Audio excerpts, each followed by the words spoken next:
Welcome to Write on Wednesday. This week's word is entitled My Favorite Bible Verse. So, y'all, Colossians 3, verse number 4 is my favorite Bible verse. Now, that's my favorite verse for right now. I can't say that it will always be my favorite verse. I just really love the Bible. There are so many different stories and chapters that I love. Romans 8 in its entirety is probably my favorite chapter. But then I have like my favorite books, right? I think the book of Joshua might be my favorite book, but I also love the stories in Genesis. So I don't know. I really don't know. But as of right now, Colossians 3, verse number 4 is my favorite Bible verse. Let me read it to you. It says, "When Christ, who is your life, appears, then you also will appear in glory with him." Now, there's a reason why that verse just sticks out to me, because it's one thing for Christ to give his life. We know he gave his life. And we know we are required as Christians to also give our life for him. We're supposed to give up our will and our desires for him. But that's not what this verse is. This verse says, when Christ, who is your life, appears. Now, I got my article right here with me. I want to make sure I'm conveying this message the way that I received it. It says, Christ, who is your life.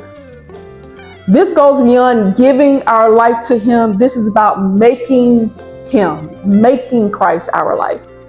I gave the example. I said, if I were to give you my attention, then there's a possibility that my attention can still be allocated to other things, right? You would only have my attention for as long as I choose to give it to you.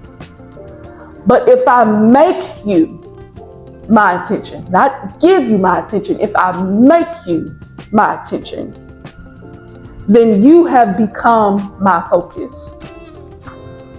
If something attempts to enter my life, it must be worked around you because you are my attention.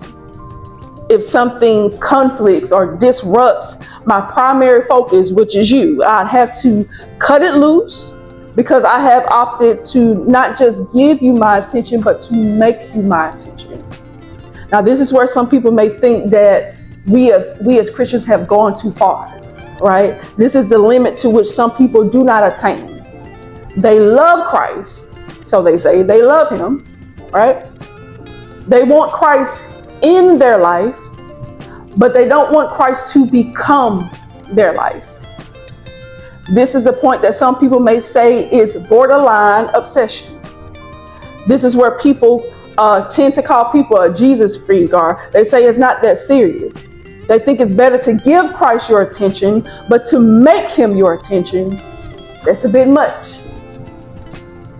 Yeah, sure, have Christ in your life, but to make him your life, many opt not to do that.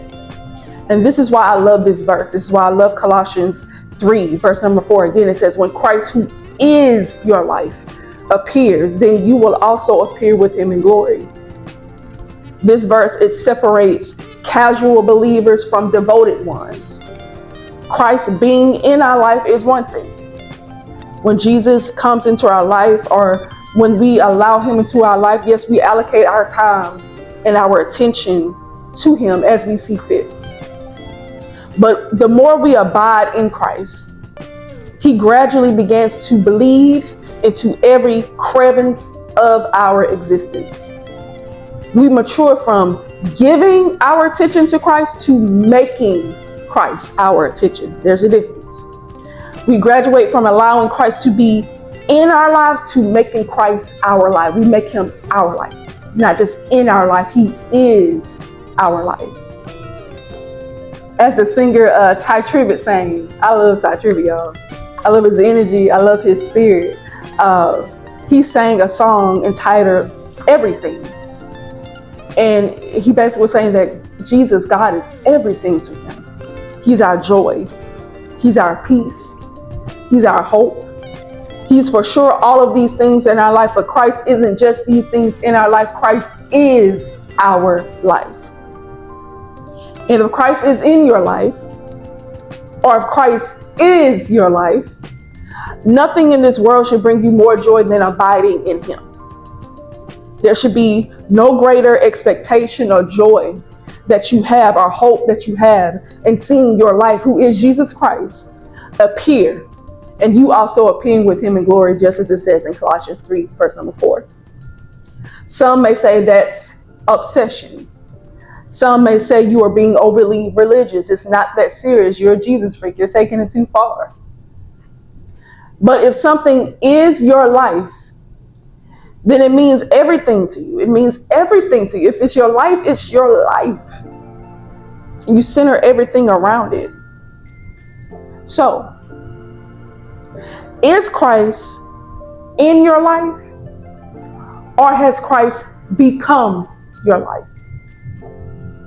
Whatever the answer may be, may God bless you and increase you in the way that he has envisioned for you from the time that he created you. That's all I have for y'all today. This week's Right on Wednesday word is entitled My Favorite Verse. My favorite verse again is Colossians 3 and 4. I'm going to read it one more time.